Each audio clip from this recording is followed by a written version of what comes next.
اے ایمان والو، انصاف پر قائم رہو اور اللہ کے لیے سچی گواہی دو، خواہ یہ تمہارے اپنے خلاف یا تمہارے ماں باپ اور رشتہ داروں کے خلاف ہی ہو۔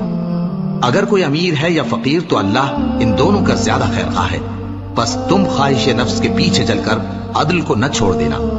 اگر تم لگی لپٹی بات کہو گے یا سچائی سے پہلو دہی کرو گے تو جان رکھو اللہ تمہارے سب کاموں سے واقف ہے۔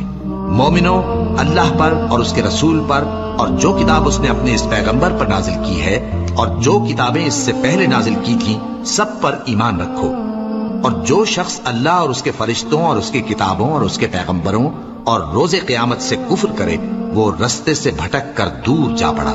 جو لوگ ایمان لائے پھر کافر ہو گئے، پھر ایمان لائے پھر کافر ہو گئے، پھر کفر میں بڑھتے گئے، ان کو اللہ نہ تو بخشے گا اور نہ انہیں سیدھا رستہ دکھائے گا۔ اے پیغمبر، منافقوں یعنی دو رخے لوگوں کو بشارت سنا دو کہ ان کے لیے دکھ دینے والا عذاب تیار ہے۔